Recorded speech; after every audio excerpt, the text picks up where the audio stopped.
Alors, après, on va attaquer. Je vais quand même commencer, sans les images, à vous dire que la famille est installée donc là, chez le grand-père. Serpierre, le père, va et vient parce qu'il fait des affaires.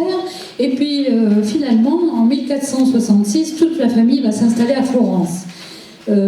Alors, les spécialistes disent que dès 1464, Serpierre a placé son fils dans l'atelier de Verrocchio à Florence. Il me semble, moi, que si toute la famille s'est installée en 1466, c'est à ce moment-là que le petit Léonard a dû aller chez Verrocchio. Alors ce soir, j'insisterai beaucoup sur la notion de maître à élève, parce que c'est très important chez Léonard de Vinci, c'est très important aussi chez Nostradamus, et sur beaucoup d'autres, et même beaucoup d'entre nous. Et donc, on n'avance pas sans un maître qui entrouvre la porte pour vous laisser entrevoir la lumière, cette lumière qui vous attire toujours vers un point qu'on voudrait atteindre. Et vous verrez sur plusieurs images, je vous rappellerai cette petite chose-là. Vasari, on va parler de Paolo Giove, puisque c'est lui qui est le premier biographe, encore que biographe, c'est une petite notice qu'il écrit dans sa vie des peintres illustres en 1527. J'ai du mal avec Nostradamus et Léonard de Vinci, il y a un décalage. Et en 1527, donc, il va écrire cette vie des peintres illustres, et il parle de Léonard de Vinci. C'est le premier qui attire l'attention sur le fait que Léonard crée un lien entre l'art et le dessin. C'est lui qui dit qu'il va suivre des dissections pour faire ses planches d'anatomie et qu'il étudie les mathématiques. Il a un livre d'Abac pour étudier les mathématiques et tout ça pour faire des planches pour transmettre le savoir. Alors ces planches, on en parlera tout à l'heure. Et donc Paolo Giove est le premier. Et ensuite, c'est Giorgio Vasari qui écrit en 1543 un livre qui va être publié en 1550 et qui s'appelle « La vie des grands peintres, sculpteurs, architectes, etc. » Et Vasari, lui, fait une véritable enquête. Il va dans les villages, il demande comment vivait Léonard, ce qu'il leur a dit. Donc c'est très proche de la réalité et c'est fiable.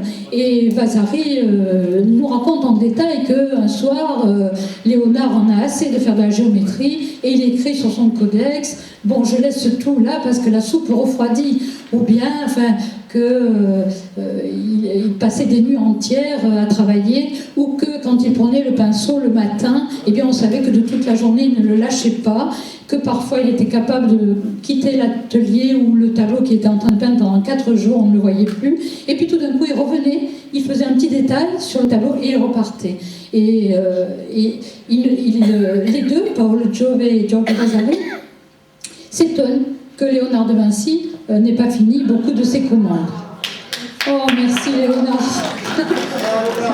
Et merci l'équipe qui a travaillé sur le côté et que je me suis bien gardée d'aller voir pour ne pas les énerver. Merci beaucoup.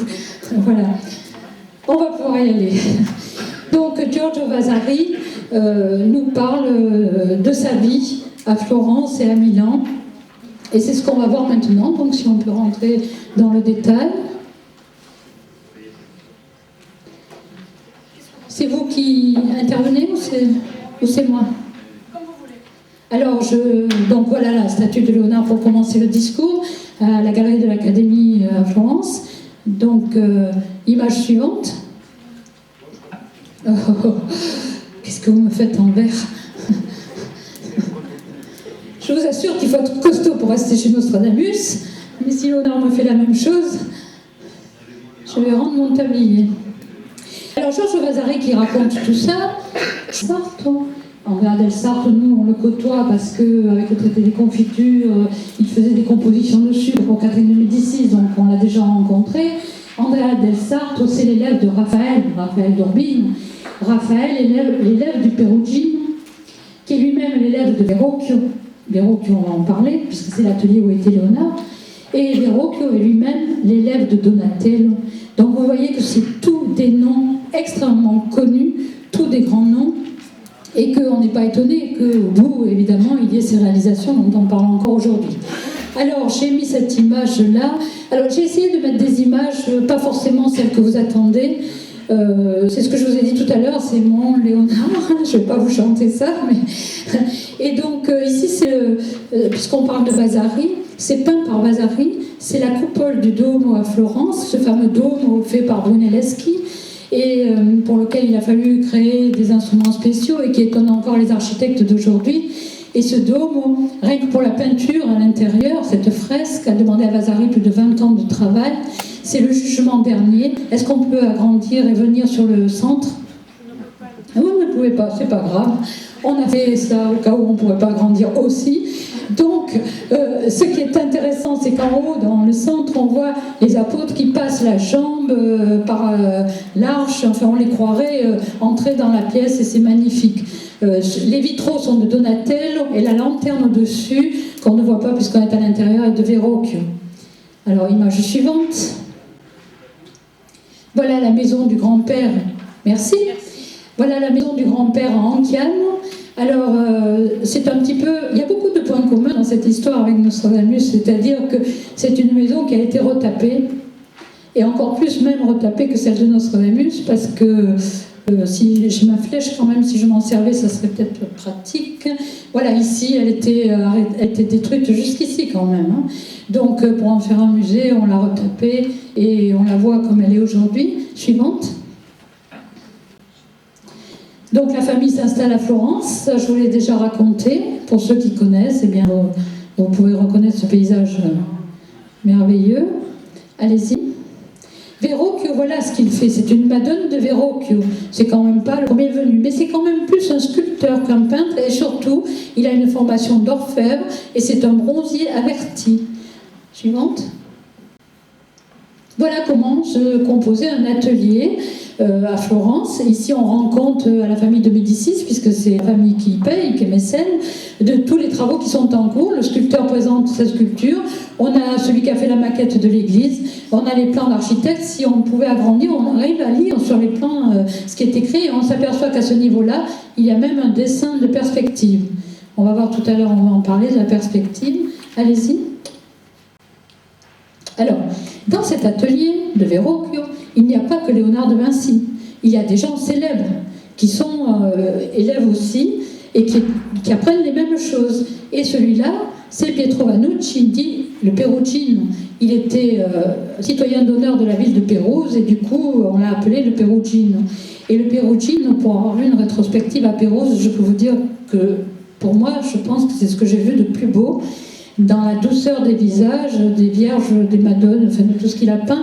Et ici, c'est une Marie-Madeleine. Le nom est écrit sur sa blouse, là. Et c'est vraiment, c'est merveilleux. Alors, on commence à voir cet air de mélancolie qu'on voit quand même sur pas mal de tableaux de cette époque et qu'on reverra tout à l'heure. Allez-y, parce qu'il y a un autre élève dans l'atelier de Verrocchio, qui est Sandro Botticelli. Alessandro. Alors voilà, la naissance de Vénus, Zéphyr qui souffle, donc vous voyez que c'est quand même pas rien, les collègues qu'avait Léonard.